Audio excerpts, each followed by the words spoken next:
call is being recorded. At this time, I'd like to turn it over to Matt Radmanovich. Please go ahead. Hi, everyone. Thank you for making the time today. We have joining us George St. Pierre, the new middleweight champion of the world, coming off his sensational victory last Saturday at Madison Square Garden. And so without further ado, I'll turn it over for questions from the assembled media. That will be star 1 for questions. Please make sure your mute function is off to allow your signal to reach our equipment. Again, star 1 for questions.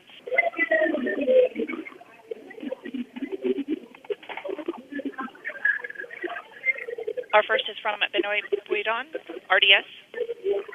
Thank you very much. So we'll start in French, I guess. So I'll ask a few questions in French with George, and I'll let you guys in English afterward. Thank you. Georges, Benoit Baudouin de RDS, félicitations tout d'abord. J'aimerais savoir comment va la santé. On sait que tu es allé à l'hôpital après le combat, donc est-ce que tout est OK de ce côté-là? Oui, la santé va super bien. Je suis allé à l'hôpital parce que j'ai eu des coupures. Fallait que j'aille faire des points de suture. Puis aussi, j'ai reçu un coup en arrière de la tête. J'ai reçu un coup de coude en arrière de la tête. Je pense, j'ai regardé le combat, je pense que c'est au premier round. Qu'est-ce qui s'est passé? C'est juste en arrière de la tête, c'est un endroit très sensible où est-ce que je me suis fait frapper. C'est où est-ce que on appelle ça le basal area, c'est où est-ce que le spinal cord il est attaché. Mm-hmm. J'ai eu une inflammation au muscle du cou. C'est pour ça que j'ai de la misère à me tourner la tête. Après le combat, quand j'ai cool down, ça a eu une inflammation. Puis ça m'a causé beaucoup de problèmes même dans le combat. Quand j'étais au sol, je pouvais pas me redresser pour frapper. J'avais comme le cou jammé. C'était vraiment compliqué. Ils ont fait un scan. Ils pensaient avoir vu quelque chose au premier scan. Ils ont attendu 6 heures. Ils ont fait un deuxième. Puis ils ont décidé de me laisser partir. Tout était correct. Parce qu'il faut dire que New York aussi, ils sont très conservateurs au niveau de la santé. Ils sont plus sévères que les autres endroits. Donc, tout est correct, en fait. Mon cou va mieux. Ma santé va mieux. Puis, je suis correct. Évidemment, pour revenir sur cette victoire-là, je voulais savoir qu'est-ce qui te rendait le plus fier. Ça a été vraiment un retour extrêmement spectaculaire. Est-ce que c'est la victoire en tant que telle, ou la façon dont tu as réussi à terminer le combat après toutes les critiques que tu as eues? Qu'est-ce qui te rend le plus fier? En fait, c'est le déroulement de ma semaine au complet. J'étais très, très bien préparé et j'avais faim, j'avais du plaisir. Puis quand tu as du plaisir à faire quelque chose, tu performes toujours mieux. Je sais pas si tu as lu tous les articles au Québec et on commence vraiment à te comparer et à te mettre parmi les plus grands de l'histoire du Québec et du Canada, tout sport confondu. Qu'est-ce que ça te fait d'être placé dans la même catégorie que des Maurice Richard, des Gilles Villeneuve, des Wayne Gretzky et tout ça? J'imagine que ça doit être spécial. Hein? Ouais, ben ça me fait chaud au cœur, mais bon, on peut pas vraiment faire les comparaisons comme ça parce que chaque sport est différent. Mais c'est très gentil de votre part. Merci. Je vous laisse. Bon, évidemment, on se demande tous qu'est-ce qui va se passer pour la suite des choses pour toi. On parle de Woodley, McGregor, Whittaker. C'est les 3 noms qui reviennent le plus souvent. Comment tu vois cette situation-là et qu'est-ce que tu penses qui va arriver pour la suite de ta carrière? Ben là, pour la suite immédiate, j'ai besoin d'aller prendre des petites vacances. Je fais une tournée de PR, puis après ça, je vais aller quelque part d'exotique prendre des petites vacances. Puis après ça, ça va m'aider à me clarifier l'esprit. Mais durant ce temps-là, c'est sûr que le UFC vont sûrement avoir des projets pour moi. Puis mais dans le contrat, c'est marqué Whittaker. Mais on va voir ce qui va arriver. Là. Tout peut changer très vite dans ce sport-là, on le sait. Est-ce que tu penses que tu peux refaire un bon bout de carrière à 185 livres? Après le combat, tu semblais pas commis à 185 livres. C'est pas mon poids naturel, là. Je pèse 100. Dans le combat, le soir du combat, j'étais 191 livres, tu sais. Je suis très, très petit pour cette catégorie-là. Je suis plus un welterweight, mais il faut que je la fasse, tu sais. C'est écrit dans le contrat, là. Je vais voir qu'est-ce qui va arriver. Je peux pas t'en dire plus en ce moment. À quel moment tu penses être capable de remonter dans l'octogone? Je sais pas. Ça dépend de l'horaire du UFC, là. On va voir qu'est-ce qui va arriver. Excellent. Et combien de combats en terminant tu penses vouloir faire d'ici la fin? Est-ce que tu as une idée? J'ai aucune idée. Je fais un combat à la fois. Puis, je me mets pas de pression. Je fais un combat à la fois. Merci beaucoup, George. Thank you guys for your patience. I'll let you, George. Next question, Mark Monica, Newsday. congrats on winning the title. Thank you. After the post-fight interviews and everything like that, you spent a lot of time in the octagon, sort of just soaking it all in. I was wondering if you can talk a little bit about that. Yeah, I spent a lot of time in the octagon. I have a lot of experience in this sport, and I was very well prepared for this fight Saturday. I wanted to be there. There's no other place in the world where I wanted to be. I choose this. It didn't choose me. Like I said, when I was champion, it chose me. But now I choose to be there, and I was very happy, very motivated, and I'm very happy the way it happened. And I believe in it. Even a lot of people told me in my entourage to not do it. I did it because I wanted to have a memory of an achievement. That's something that I have done. And if I would not have come back, I would have regretted for the rest of my life. So I'm very happy. Mm-hmm. You also spoke about setting traps for Bisping, which is something I've heard Freddie Roach say a lot. Obviously, you worked with him for this entire camp. Was that part of his influence on you for this fight? Yeah, Freddie has a very good influence. You see, I dropped Bisping with the left hook because in the first round I was doing well, but then the second round Bisping made a great adjustment. He started running a little bit and moving it more. So I was prepared for this fight. The way I trained, we were thinking that we were going to fight a Bisping that will come forward and will try to bully me. But to his credit, he came with a very good strategy that gave me a lot of trouble, especially in the second round when he adjusts himself, start moving more, and I start trying to follow him too much. So in the third round, I had to adjust myself, and I was trying to go over his jab with the overhand right, and Freddie was telling me that in the second round now he started to adjusting to this, and he countered me with the right hand. He was countering my overhand with the right hand. So Freddie told me in the corner, he said, now throw when he throw his right hand, throw the cross and follow with the left hook, and that's what I did. That's why I dropped him. Because the counter of a right hand is a left hook that comes over the right hand. So that's what I did, and it works well, you know. And then after I know that when I drop him, I know that Bisping loves to stand up. The way he stand up, he likes to go belly down on 4 point and stand up from there.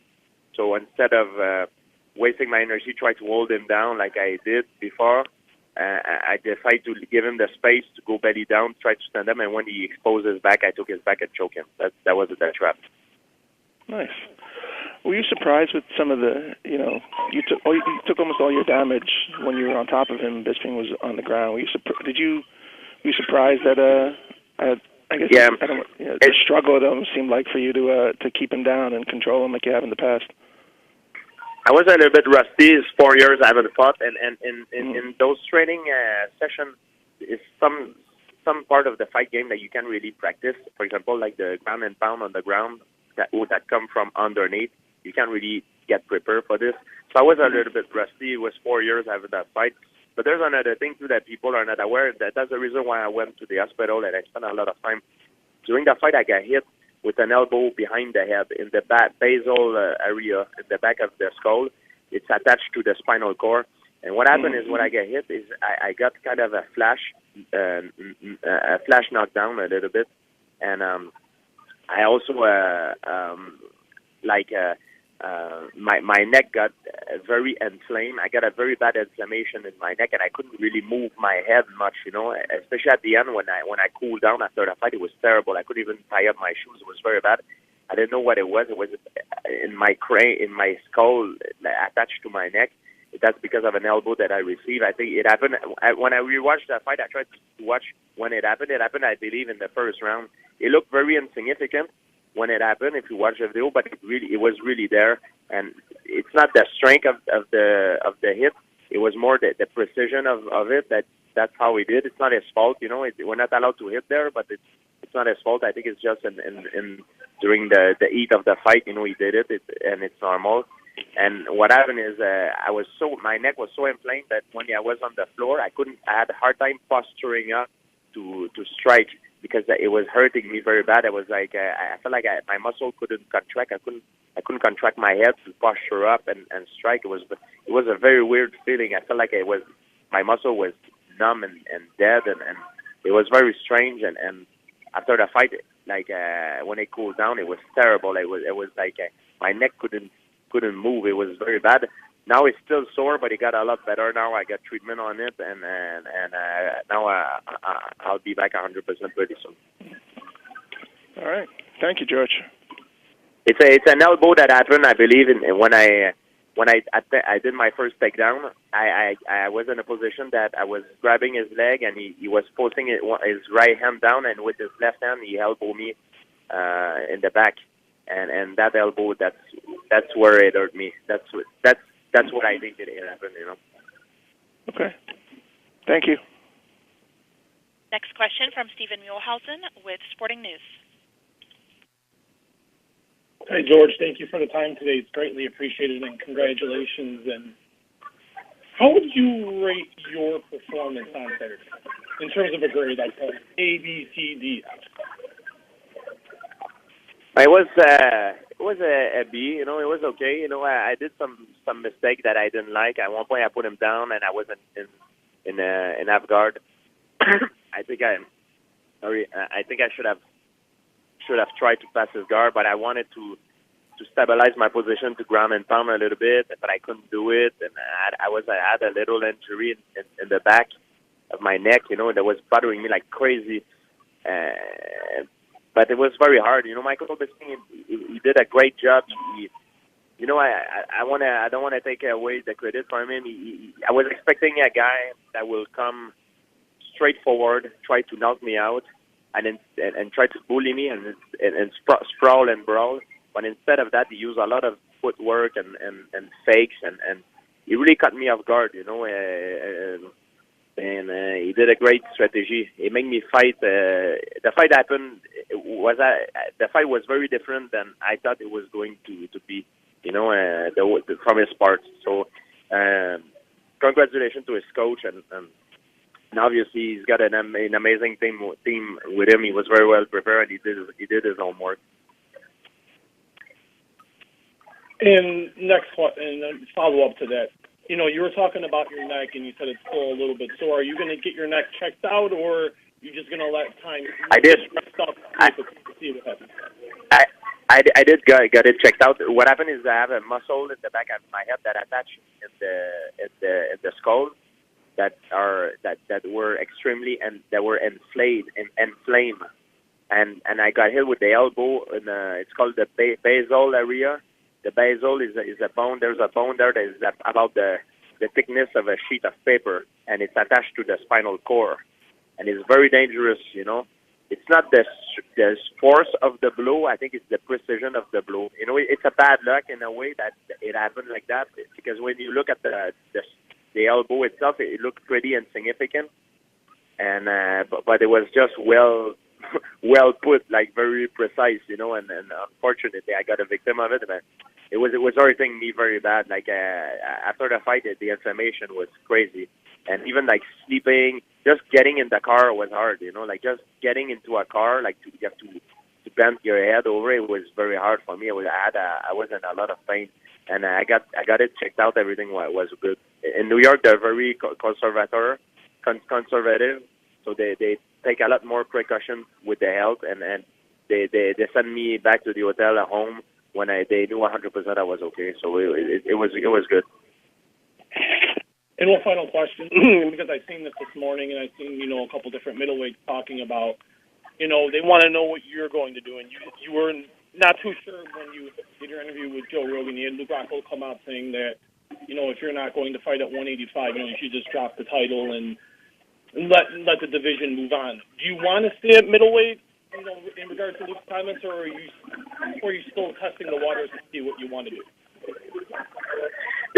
I don't have any intention of making the guy lose their time, and I'm waiting for.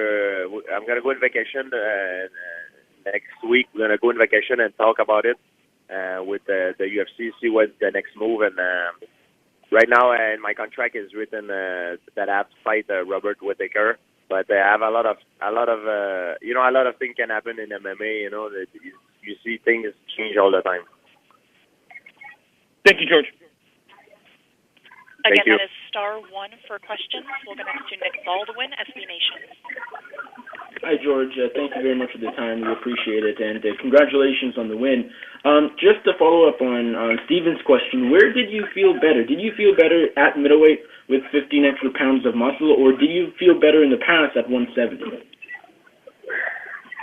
It's not that I feel better. I was in a better mental state of mind. I like I said, I was not chosen to do this. I choose to do this. I wanted to be there. And when I left the sport a few years ago, more than 4 years ago, I was in a bad place mentally. You know, I was not having fun. Now I was having fun Saturday.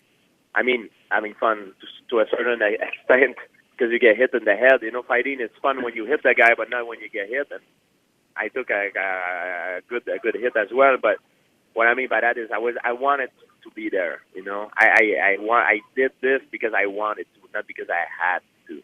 You understand? So that's why that was a difference.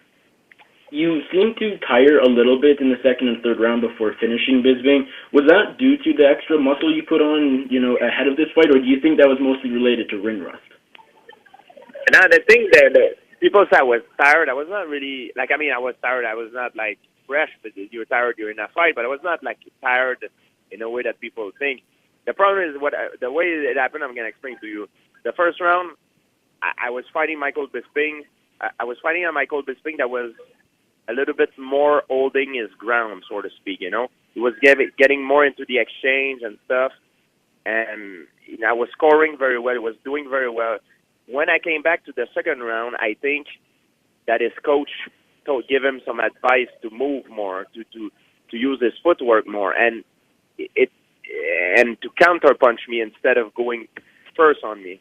And that adjustment that he made my second round very hard, because he made a very good adjustment, and that's why I was having a hard time. And I was thinking that if I would try to follow him too much, I would have to commit myself and expose myself to get punched, and get punched by a bigger man. It could be lethal. You know, you don't want to expose yourself too much. So when I came back in after the second round that I lost, I believe I lost the second round, I made some adjustments. And when I made some adjustments, sometimes it's important I listen to my coach from an outside perspective point of view. They told me, they say, look, now he made an adjustment, he moved more. So they say, don't run after him, don't run after him. And Freddie told me, don't try to counter his jab that much with your overhand because you're loading up too much. So he said, instead of that, go with your straight and counter because he was countering my overhand with his right hand. So he said, what you're gonna do is counter his right hand with your hook. So after you throw your right hand, throw your hook right in the middle over his right hand, and that's what I did. You know, in the exchange when I dropped him, I made the exchange. I made a lot of adjustment going to my third round, and it's not that I was tired. I made some adjustments, and I came back better, and that's why I dropped him with the left hook. That's what Freddie told me to do, and it works good.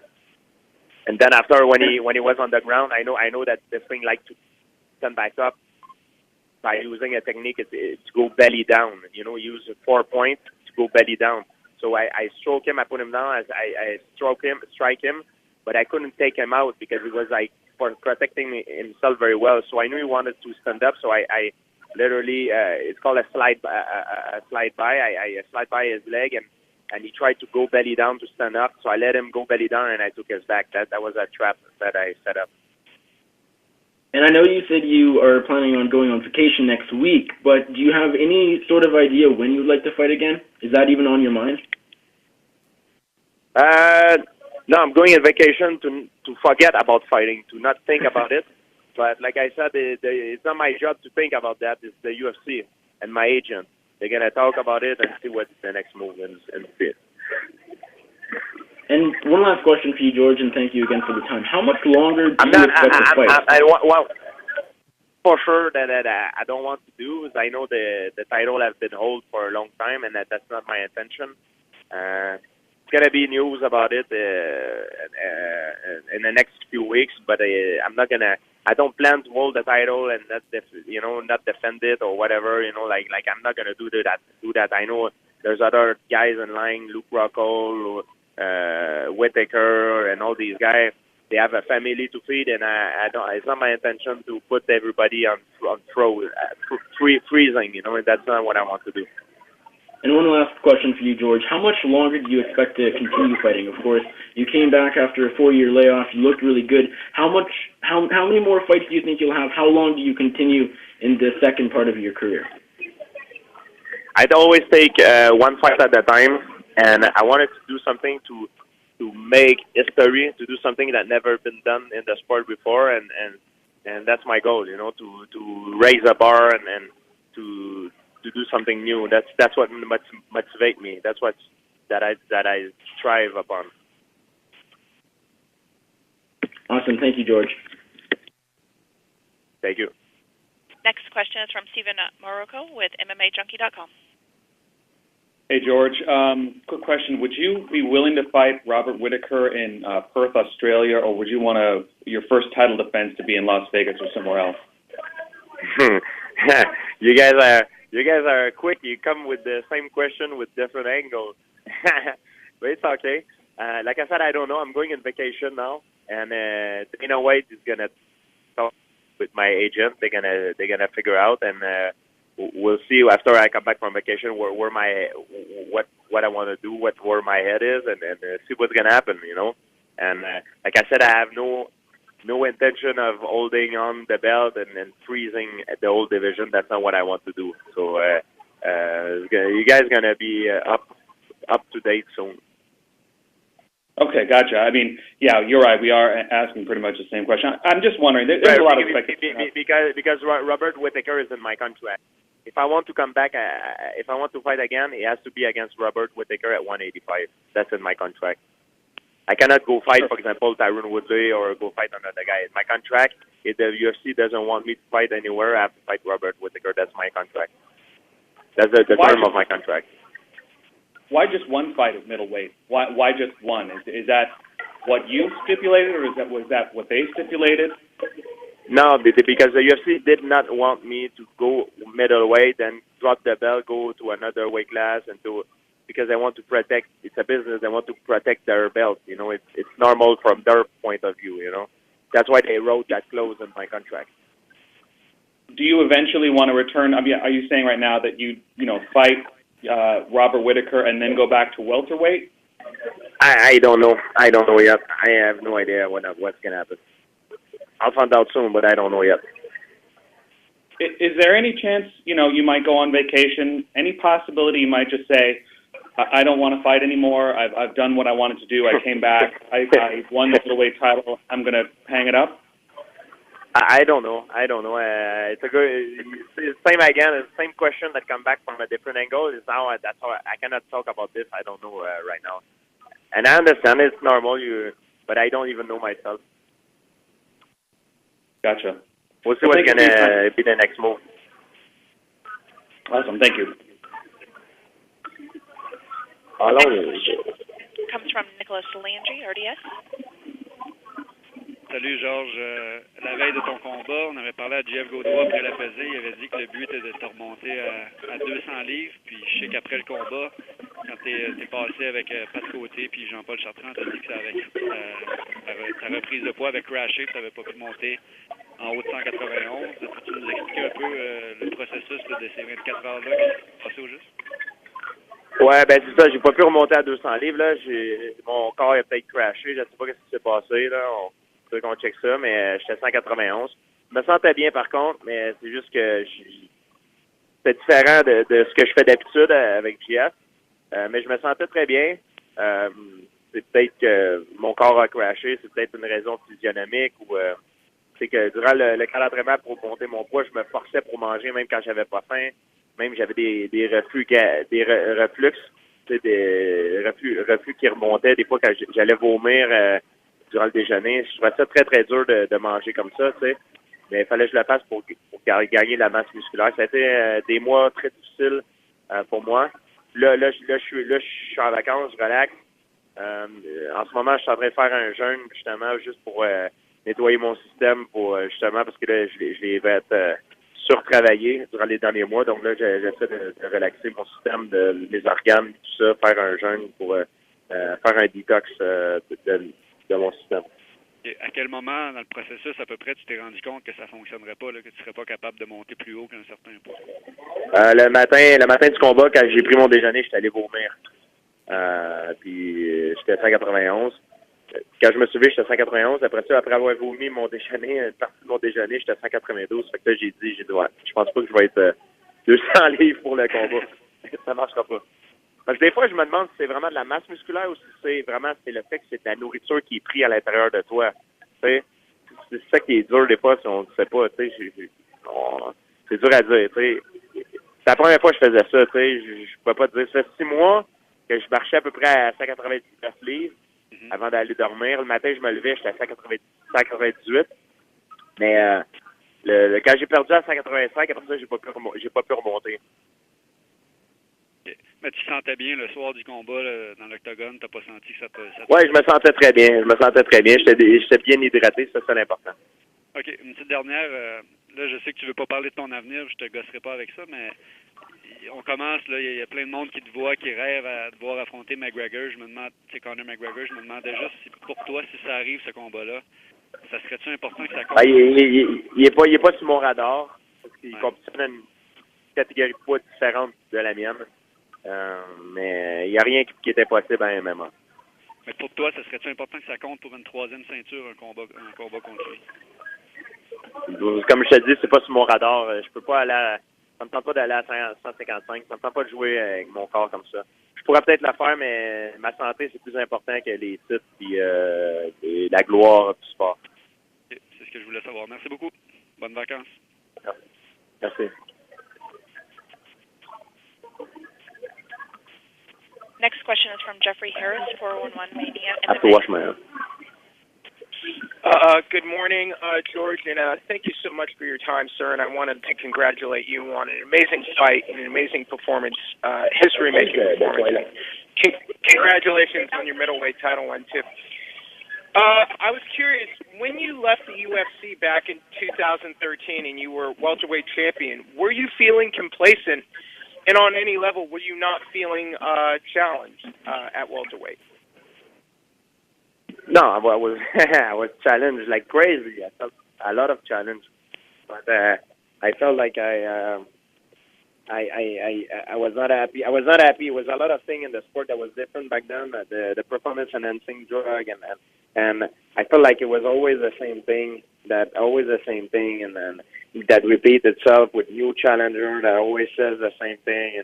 And I felt like as soon as I finished a fight, there was another guy challenging me, and another. I didn't have time to breathe, and all the pressure, the critic, for too long, it hurt me, and yeah, that's how it was. Now I feel much better now. I'm very happy. Now, a lot of people with your win are talking about greatest of all time and pound for pound in MMA again. And I'm not going to ask you if you think you're the greatest of all time, but do you think on any level John Jones and his behavior and his activities have eliminated him from the conversation of best of all time, or do you think he should be still considered in that conversation? There is no such thing as the greatest of all time or best fighter, listen, there's no such thing. We all compete in different environments. We all have different problems, and even though you're the best, it doesn't mean you're not gonna lose, and doesn't mean that nobody gonna beat you. Example, I fought Michael Bisping Saturday night at Madison Square Garden. In that particular night, at that particular moment, at that particular place, I beat Michael Bisping Saturday night. But it doesn't mean that if I fight him tomorrow that he's not going to beat me. It's the same thing in other sports like in hockey or baseball or football.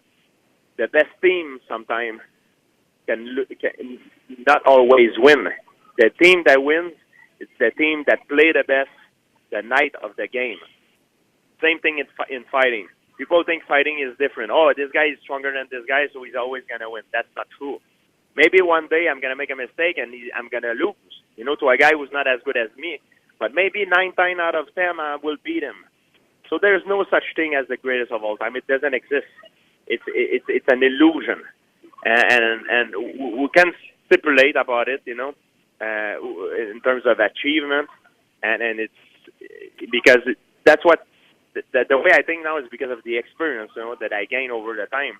When I was starting fighting MMA, I wanted to be the strongest man in the world.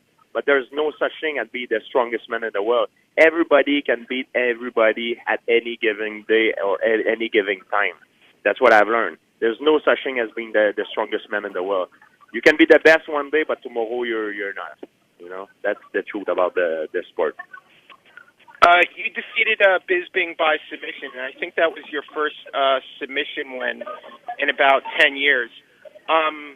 Was that very satisfying for you? And did the trash Bisping talk before the fight made finishing and submitting him any more satisfying for you at all? And that's my last question. Thank you, George.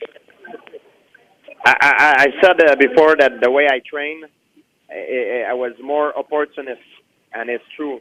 I think my training, the way I train now was better than before, and it made me more opportunist.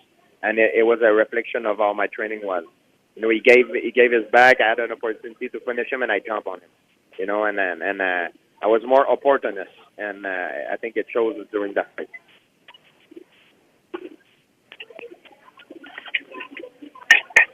I'd like to turn it back to Matt for closing remarks. Thank you, everyone, for taking the time to speak to George, and and a great appreciation for George for giving up a section of his time today. Thank you, everyone, and we hope you tune in for Norfolk this Saturday. Thanks, everyone. Have a good day. That concludes today's